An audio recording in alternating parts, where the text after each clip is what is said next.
David Bogdala, Bogdala. Okay. And are you running as an independent or Republican, or where do you independent? No, so the Kenosha mayor's race is a nonpartisan race, just like alderman. Okay. I've been an alderman for the last 16 years. I'm not a member of either party because I think at the end of the day, what's most important to people is ensuring that their trash gets picked up, the roads are completed, the police and fire come when they call. They don't ask, hey, what party affiliation do you have? They just want to know, are you going to get the basics done? That's how I've conducted myself as alderman for 16 years, and that's how I'll conduct myself as mayor. Okay, so let's just start just the basics. Just so you know, I'm going to try to get our whole interview put up on the website. Okay. So that if anybody wants to see it at some point, because obviously our story at 10 o'clock will be a very abbreviated version of what this interview is. Yeah. But I feel as, just a voter in general, that it's just so helpful, to go out there and be able to see as much as you can the full interviews. So Absolutely. That's what I'm pushing for later. So Sure. hopefully that will work out for us. So for people who may be watching this at home, go ahead and just give us a little Cliff Notes version of your background and why you think that you should be the next mayor of Kenosha. So I've been an alderman here in Kenosha the last 16 years, representing the west side of the city. My full-time job is I work at Abbott, and I've been there for almost 26 years. I started in manufacturing and operations and worked my way up, and over the last 7 years I've been managing our crisis management program, which essentially is securing and protecting our employees across the globe 24 hours a day, 7 days a week. I think that I'm the most qualified candidate just based on both my public and private sector experience. I think being there for the last 16 years and working on the projects and things that we have, and there are many of them that are going, I think it's vitally important the next mayor is someone who's been there, knows the job, knows the projects, understands the priorities, and that's ready to go to work on day one. And I just believe I'm that person. You've been out campaigning now for mayor for many months, and like you said, face-to-face, talking to people, hearing their concerns. Are there any concerns that you keep hearing over and over again, and anything that really, of those concerns, stands out to you that you want to carry through as if you become the next mayor of Kenosha? Yeah, public safety is the #1 concern that I hear from people, and I've heard it for the last almost 10 months now. They're very concerned. Now, I think we're doing a great job. I think this new police chief is doing a great job. We've got a new fire chief that's starting in a couple of weeks. And I think we've got the right leadership in place. Now we just need to finish that out and have the right mayor in place. What keeps me up at night, and I've been asked this many times, what concerns you, what keeps you up at night? And it's very simple. Not having an emergency room on the eastern half of this city is significantly putting our public safety, our citizens' public safety at risk. Not having that type of quality of care, and also it impacts our firefighters. They're running all across the city right now, and they're running ragged. So we truly need to make sure that we actually have, #1, that we have some, medical services on the eastern half of the city, but we also have to staff up. We're going to need to hire a number of firefighters and EMTs to actually cover this city. That's something that we're going to have to tackle very, very early in the next administration, because not having that is significantly putting citizens at risk, and it's putting our firefighters at risk because they're running all over the city just trying to keep up. I know that you and Ms. Spotswood have attended many forums together over the last couple of months. This issue of not having an emergency room on the eastern edge of town has come up before. It sounds like you are both on the same page as that. So I want voters to know, is there a distinction between what you are wanting versus what Lydia is also saying she wants? Well, we may have the same goal, but at the end of the day, it's who has a track record of actually getting these kinds of things done. And I think that's the biggest difference. We're the ones that have actually had sit-downs with the CEO of the hospital who actually closed that ER. We've had discussions with the fire department at the same time. So I think what it's going to take in order to make this happen is bringing people together to the table to identify what's a long-term solution for this. And it's beyond just the Kenosha Hospital. We need all of the hospital systems in this area to come to the table to find a solution to that.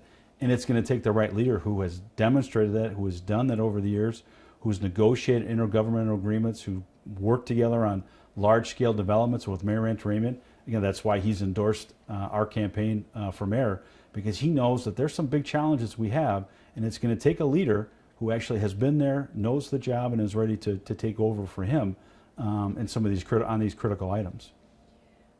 Next big item I think I want to talk about, if that's okay, is casino. Mm-hmm. We were there when the Common Council said yes to the Menominee tribe. Obviously, there's many levels that still need to approve things before it would become a reality here in Kenosha. But I want to know your perspective on it, because it does seem as though it is different from what Ms. Spotswood is thinking about the casino. So just share your views on the casino in Kenosha for us. Yeah, I supported the intergovernmental agreement. I think I helped negotiate the terms of that.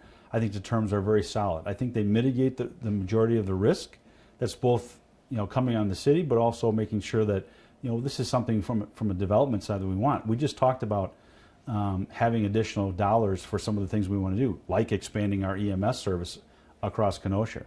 In order to do that, we're going to need additional funds. And what the intergovernmental agreement provides for us is funding for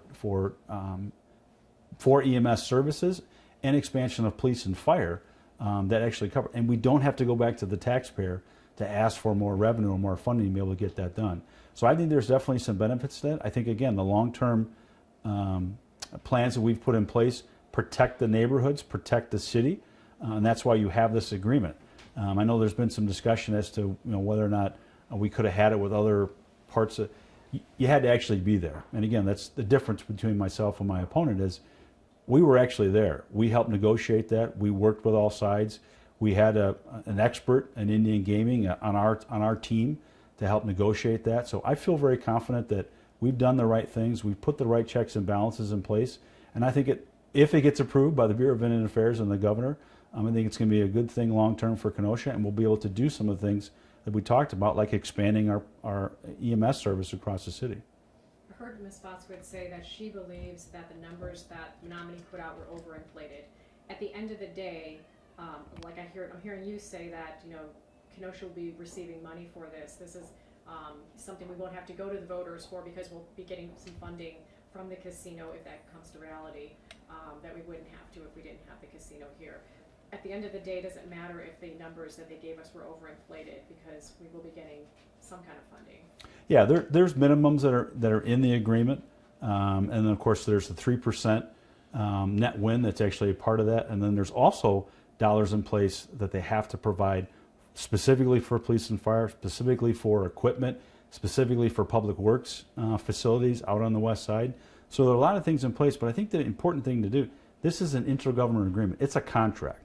And if the Menominee tribe is not fulfilling their obligation on the contract, well, that's why you have a contract. And again, if you've negotiated many of these things, as I have in my 16 years on council, you would know that, and you would know. That's why you put together this agreement. That's why we took the time to make sure that the people of Kenosha could have their voices heard. That's why we hired an Indian gaming expert to be set on our team to ensure that we had the right mitigation strategies in place. I think we've done that. And I feel very confident that at the end of the day, this is going to be a long-term benefit for Kenosha. Can I go back to the year 2020? A lot going on. We were in the middle of a pandemic. We had unrest in Kenosha specifically. There were social injustices that took place back then. I want to know your opinion on how the city has moved forward. And if some of those social injustices still exist, and as mayor, what you would do if you find them to try to heal.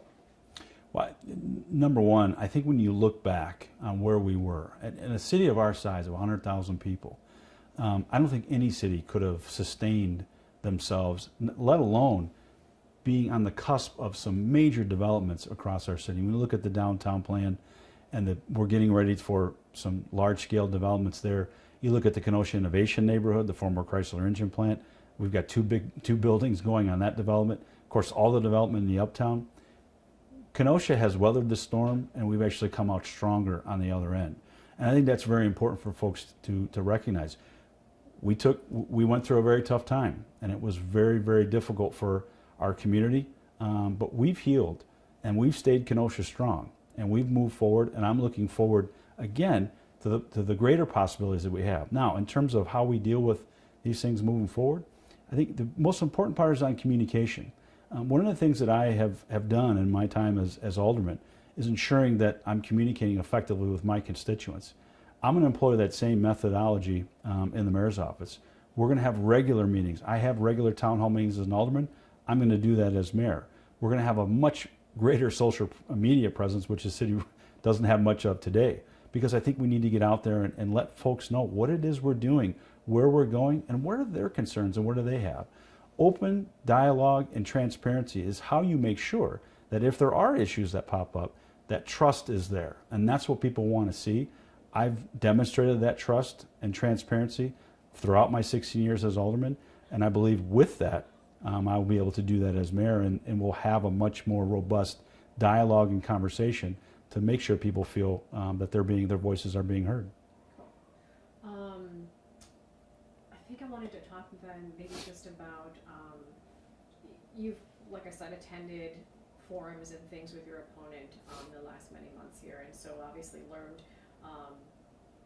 differences between yourself and her. And I want to know from your perspective, why should, I guess, what are some of the differences that you have identified between the two of you, and why should Kenosha support you over her? I think it really comes down to experience and leadership. For the last 16 years, I have worked with all sides. I've conducted myself in a nonpartisan fashion, which I think is what is most important. We've received support and endorsements from business community, from the labor community, from elected leaders on both sides of the aisle, and I think that's what it's going to take to move us into the 21st century. We've got a lot of work to do, but if you've not had that demonstrated leadership ability here today, 1990 was a long time ago. Bill Clinton was president, so we're a long way away from that. The world has changed, and we need to make sure we have a leader that recognizes the change in the world and has demonstrated leadership today on how to move this city forward. I believe I've done that. I've shown that for time and time again, and we'll do that as mayor. Leadership is big, obviously, like you said, like you have more current leadership for sure. But what about other the issues too? I mean, I've identified, I guess, differences in the casino. What other issues that have popped up that you've heard her answer something very different than what you've answered? Well, I think it really comes down to the style and approach. I think, again, when you look at the police department, again, we've been endorsed by the Kenosha Professional Police Association because we support our men and women in blue, and I think that's very, very important. Now, we want to make sure that there's transparency. We want to make sure that they're doing what they need to do, and I think we're on the right track. We've put together things such as we're following the mayor's roadmap, which is something I plan to continue. But we want to make sure that our officers are getting out there and being more transparent. But we have to be able to give them the tools and the training. We've put forth solutions such as flock camera systems around Kenosha to give them the technology they need to do what they need to do. We're not denigrating our police officers. Unfortunately, my opponent has denigrated police officers, particularly those who served in the military. I think that's truly an unfortunate thing. So you have to respect the men and women first and foremost before you can talk about reforms, making needed changes. I've done that, and that's why they've supported me for mayor. I don't think I have anything else. Is there anything else I'm missing that you think people should know? No, I don't think so.